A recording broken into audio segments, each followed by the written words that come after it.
Hello बच्चों, आज हम आपका एक और चैप्टर शुरू करने जा रहे हैं जिसका नाम है कोऑर्डिनेट ज्योमेट्री। ठीक है।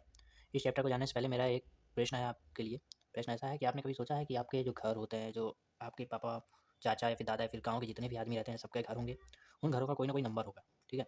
वो नंबर कहाँ से डिसाइड होता है, कभी आपके मन में आया है, सोचा है कभी कि वो नंबर कहाँ से डिसाइड होता है? ऐसा ही क्यों हुआ कि मान लो आपके घर का नंबर 231 है, तो आपके ही घर का नंबर 231 क्यों है? बगल वाले घर का नंबर 231 क्यों नहीं है? या पीछे वाले घर का नंबर 231 क्यों नहीं है? आपने गली का नंबर भी सुना होगा, मान लीजिए 71 बी है, 71 बी ही क्यों है आपकी गली का? सी क्यों नहीं है, ए क्यों नहीं है? आपने कभी सोचा है? ठीक है। इसी क्वेश्चंस का आंसर इस चैप्टर में आपके छिपा हुआ है। ठीक है। तो इस चैप्टर को समझने के लिए मान लेते हैं कि एक कोई शहर है। ठीक है। ये एक छोटा सा शहर है जो कि स्क्वायर शेप में है। ठीक है। मान के चलते हैं ये एक शहर है। ठीक है। इस सिटी का नाम हम दे देते हैं न्यूयॉर्क सिटी। ठीक है। न्यूयॉर्क सिटी दे देते हैं। ठीक है। ये क्या है, सिटी का नाम है। ठीक। अब इस सिटी के अंदर बहुत सारे घर बने हुए हैं। ठीक है। लेकिन इस सिटी के बाहर बाहर दो फेस पर रोड गई है। ठीक है। ये जो है ये रोड है। ठीक है। मेन रोड है, मेन हाईवे है एक तरह से। ठीक है। ये मान लेते हैं नेशनल हाईवे है। ठीक। यहाँ से यहाँ तक। ठीक है। ये नेशनल हाईवे है। ठीक। और ये जो सिटी है, यहाँ सारे घर बने हुए हैं। ठीक है। ये घर कैसे बने हुए हैं कि एक गली यहाँ से गई है हॉरिजेंटली। ठीक है। ये जितनी भी लाइनें हैं, यहाँ हॉरिजेंटल लेन्स है, लाइन है। ठीक है। लाइन मतलब गलियाँ हैं। ठीक है। इंग्लिश में लेंस भी बोलते हैं, LANES। ठीक है। और हिंदी में गलियाँ बोलते हैं। ठीक है। और यहाँ पर वर्टिकल गलियाँ भी हैं। ठीक है। लाइन्स भी हैं, लाइन्स हम बोल रहे हैं, यहाँ पर गली का इस्तेमाल नहीं करेंगे। ठीक। क्योंकि हम लोग पेपर वर्क कर रहे हैं। ठीक।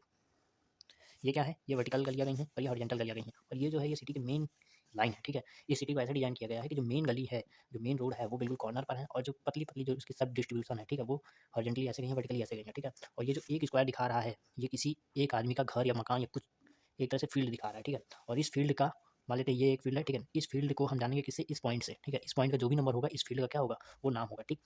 ऐसे ही जो भी इसका हर एक बॉक्स का ये वाला पॉइंट, ये वाला पॉइंट, ये वाला, इसका ये वाला, इसका ये वाला, इसका ये वाला, इसका ये वाला। ठीक है। ऐसे करके हर एक बॉक्स का नाम है। ठीक है।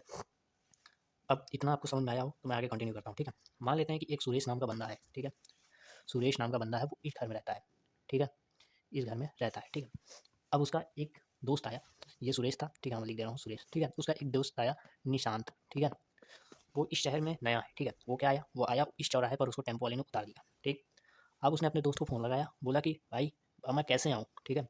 तुम्हारा घर कहाँ है, मुझे कुछ बताओ। ठीक। अब वो क्या करेगा, अपने आसपास का लैंडमार्क बताएगा। ठीक है। मान लेते हैं ये सिटी ऐसी है कि यहाँ पर कोई लैंडमार्क नहीं है, तब वो कैसे जाएगा? ठीक, तो प्रॉब्लम है ना। ठीक है। तो इसीलिए इस सिटी में क्या कहा गया है, क्या हुआ है, इस सिटी में गलियों का नाम है। ठीक है। गलियों को नंबर वाइज नाम दिया गया है। इस गली को 0 नंबर दिया गया है, इसको 1 2 3 4 5 और 6। ठीक है। ऐसे ही हॉरिजॉन्टल गलियों का भी नाम दिया गया है, 1 2 3 4 5 6 7। ठीक है। तो इस बंदे ने, इसको इतना पता है कि मैं थर्ड गली में रहता हूँ और फोर्थ हॉरिजॉन्टल गली में। ठीक है। इसने क्या किया, इसको बताया, क्या बताया कि तुमको हॉरिजॉन्टल साइड जाना है, थर्ड वाली गली में घुस जाना है। ठीक है। और जहाँ फोर्थ वाली गली आई हॉरिजॉन्टल वाली, वहीं पर रुक जाना है। ठीक। और जो घर मिले उसमें घुस जाना। ठीक है। उसने जैसे ही ऐसा बताया, मैं फटाक से हॉरिजॉन्टल साइड को चौथी गली में गया और वर्टिकल साइड को हॉरिजॉन्टल साइड को थर्ड गली में गया और वर्टिकल साइड को फोर्थ गली में गया और सट से घर के अंदर घुस गया और मिल गया। ठीक है। ये जो कॉन्सेप्ट था, ये क्या कहलाता है, कोऑर्डिनेट ज्योमेट्री कहलाता है। ऐसा ज्योमेट्री जो किसी की लोकेशन को डिनोट करे या फिर कोऑर्डिनेट्स को डिनोट करे, उसको हम क्या कहते हैं, कोऑर्डिनेट ज्योमेट्री कहते हैं। ठीक है। मुझे ऐसा समझ में आया होगा। ठीक।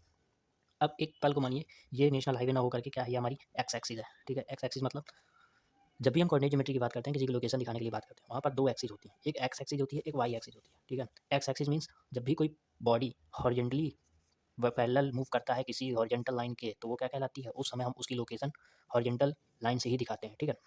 हॉरिजॉन्टल लाइन में जो नंबर्स होते हैं उनके हिसाब से दिखाते हैं। ठीक है। अगर वो ऐसे ऐसे मूव कर रही होती है तो हम उसको वर्टिकल लाइन के हिसाब से दिखाते हैं। ठीक है। वर्टिकल लाइन का ही हम नाम दे देते हैं वाई एक्सिस। ठीक है। और यहाँ पर जहाँ पर ये दोनों एक्सिस कट करती हैं उसको हम नाम दे देते हैं ऑरिजिन। ठीक है। चलो मैं यहाँ पर फिर से बना देता हूँ। ठीक है। जब कोई पार्टिकल वर्टिकली ऊपर नीचे होता है तो उसकी लोकेशन हमेशा वर्टिकल लाइन से ही डिनोट कर सकते हैं। ठीक है। तो उस वर्टिकल लाइन का हम नाम दे देते हैं वाई एक्सिस। Y axis. और जब कोई पार्टिकल हॉरिजॉन्टली मूव करे तो उसको हम दिखाते हैं एक्स एक्सिस से। ठीक है। इसमें नंबर्स होते हैं, इनमें भी नंबर्स होते हैं। यहाँ पर पीछे साइड नेगेटिव होते हैं, इधर नेगेटिव साइड होते हैं। ठीक है। यहाँ पर 0,0 होता है, यहाँ पर 1 2 3 4 5 ऐसे बढ़ता रहता है। ऐसे यहाँ पर 1 2 3 4 5, इधर साइड -1 -2 -3 -4 -1 -2 -3 -4। ठीक है। इसको कहते हैं ऑरिजिन। ठीक। बस अभी तक के लिए बस इतना ही है कि छोटा सा इंट्रोडक्शन है। ठीक है। अभी मान लीजिए मुझे किसी पॉइंट की लोकेशन दिखानी है। ठीक है। अब मैं कैसे दिखाऊंगा, मान लेते हैं हमेशा कभी भी पॉइंट का जब नाम रखेंगे, मान लेते हैं ये एक पॉइंट है। ठीक है।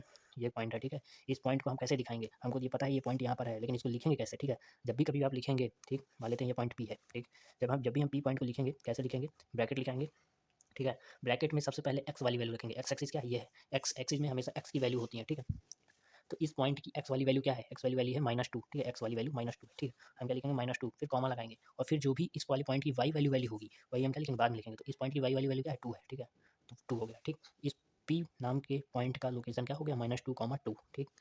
तो इस चैप्टर में अभी सिर्फ ये इंट्रोडक्शन था, ठीक है। तो इंट्रोडक्शन में सिर्फ अभी इतना ही। बाकी आगे की वीडियो में मैं आपको बताऊंगा कि दो डिस्टेंस के बीच में फॉर्मूला कैसे, दो पॉइंट्स के बीच में डिस्टेंस कैसे पता करते हैं, ठीक है। कैसे हम किन्हीं दो शहरों के बीच में इन पॉइंट को, इस ज्योमेट्री का यूज़ करके हम लोग लोकेशन निकाल लेते हैं, डिस्टेंस निकाल लेते हैं दोनों दोनों सिटीज़ के बीच में, दोनों शहरों के बीच में, ठीक है। तो आगे की वीडियो देखने के लिए मेरा चैनल सब्सक्राइब करें।